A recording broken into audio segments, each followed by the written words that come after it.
Assalamualaikum warahmatullahi wabarakatuh. Oke, anak-anakku kelas 9. Sekarang kita memasuki pertemuan ke-11 dengan tema baru yaitu rekayasa prinsip kelistrikan dan instalasi listrik.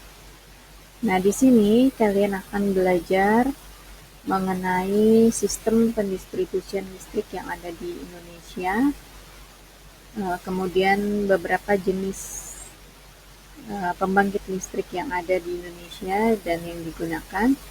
Nah, sebelum kita memulai pembelajaran pada hari ini, kita ucapkan basmalah bersama-sama. Bismillahirrahmanirrahim.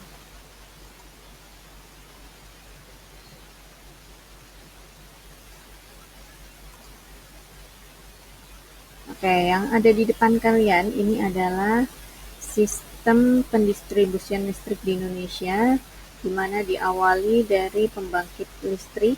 Ya, ini adalah simbol dari generator. Setelah dibangkitkan listrik dari berbagai sumber energi, masuk ke trafo step up. Nah, setelah dari step up, kita masuk, nah ini adalah sistem pembangkit. Ya, kemudian kita masuk ke sistem transmisi. Nah, ini adalah sistem transmisi. Yang pertama adalah sistem transmisi TET atau tegangan ekstra tinggi, di mana besarnya adalah 500 kV. Itu diawali dari trafo step up yang mengalirkan listrik dari pembangkit. Nah, kemudian masuk ke trafo gardu induk tegangan ekstra tinggi, kemudian tegangannya diturunkan dari trafo ini menjadi ke 150 kV. Nah, kemudian dari 150 kV ini dinamakan dengan tegangan tinggi. Dari tegangan tinggi masuk ke perindustrian. Nah, jadi pabrik-pabrik itu menggunakan listrik ya, menggunakan tegangan listrik itu besarnya adalah 150 kV. Kemudian masuk ke dari trafo tegangan tinggi masuk ke gardu induk dengan trafo step down juga ya, karena diturunkan menjadi 20 kV yang dinamakan dengan tegangan menengah. Nah, 20 kV akan masuk ke areal bisnis. Bisnis itu misalnya perkantoran ya, gedung-gedung tinggi. Nah, itu menggunakan tegangan listrik sebesar 20 kV. Nah, dari tegangan menengah nanti akan masuk ke yang namanya pendistribusian listrik ya, trafo distribusi. Nah, trafo distribusi tentunya menggunakan trafo step down lagi, karena dari 20 kV tegangan menengah menjadi tegangan rendah sebesar 220 volt. Nah, yang ada di rumah kalian, yang ada di penerangan publik, kemudian yang ada di masjid, tempat-tempat sosial ya, nah itu menggunakan 220 volt yang berasal dari PLN, gardu induk distribusi. Nah, dari sistem pendistribusian listrik yang ada di Indonesia dan yang ada di dunia itu tidak lepas dari adanya pembangkit tenaga listrik. Nah, apa saja pembangkit tenaga listrik yang ada?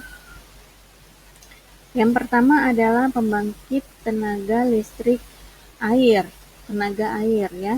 Nah, tenaga air ini adalah pembangkit tenaga listrik terbarukan ya, karena energi yang digunakan adalah energi yang terus dapat digunakan tanpa menjadi habis ya. Itu adalah air.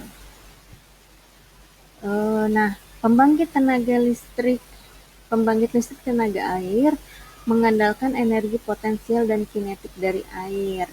Nah, di sini ada bendungan, kemudian bendungan itu ada sekatnya dan terjadi perbedaan ketinggian ya antara air yang dalam bendungan dengan air yang mengalir melalui lubang ini ya, dari sekat yang terbuka. Nah, ini menghasilkan energi listrik ini ada generator di ada turbin ya yang digerakkan oleh air yang mengalir ini. Nah, dari turbin tersebut maka dihasilkanlah listrik ya. Nah, kemudian pembangkit listrik tenaga uap. Nah, pembangkit listrik tenaga uap ini menggunakan uap yang ditampung kemudian disalurkan untuk memutar turbin uap. Nah, pembangkit listrik tenaga uap itu uap yang dihasilkan bisa berasal dari berbagai macam energi. Nanti kita pelajari ya energi apa saja yang bisa menghasilkan uap. Nah, di antaranya pembangkit listrik tenaga nuklir. Nah, pembangkit listrik tenaga nuklir sebenarnya sejatinya adalah energi uap yang dihasilkan oleh reaktor nuklir untuk memutar turbin uap. Nah, yang menggerakkan turbin itu tetap uap. Namun asal uapnya itu berasal dari air yang dipanaskan oleh reaktor nuklir.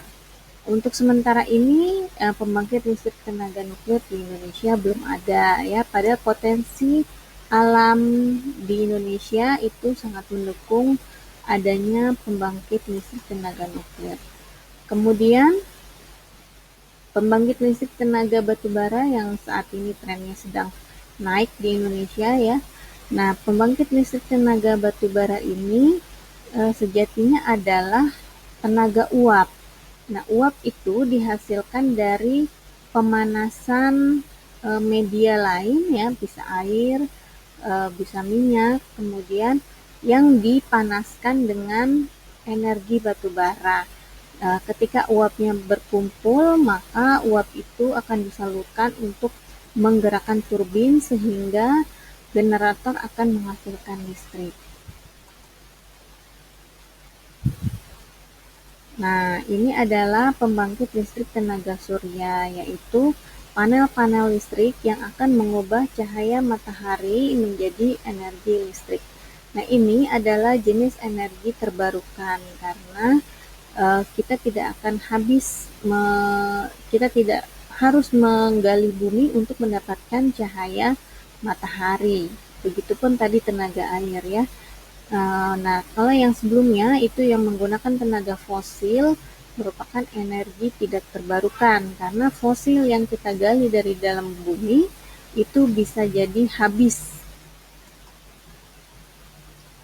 Kemudian energi terbarukan yang lainnya adalah energi listrik tenaga angin, di mana hembusan angin dapat memutar baling-baling yang kemudian akan menggerakkan generator dan menghasilkan listrik. Nah, energi angin saat ini juga hampir sama ya dengan energi ombak. Ya, pembangkit listrik tenaga ombak juga ada di Indonesia.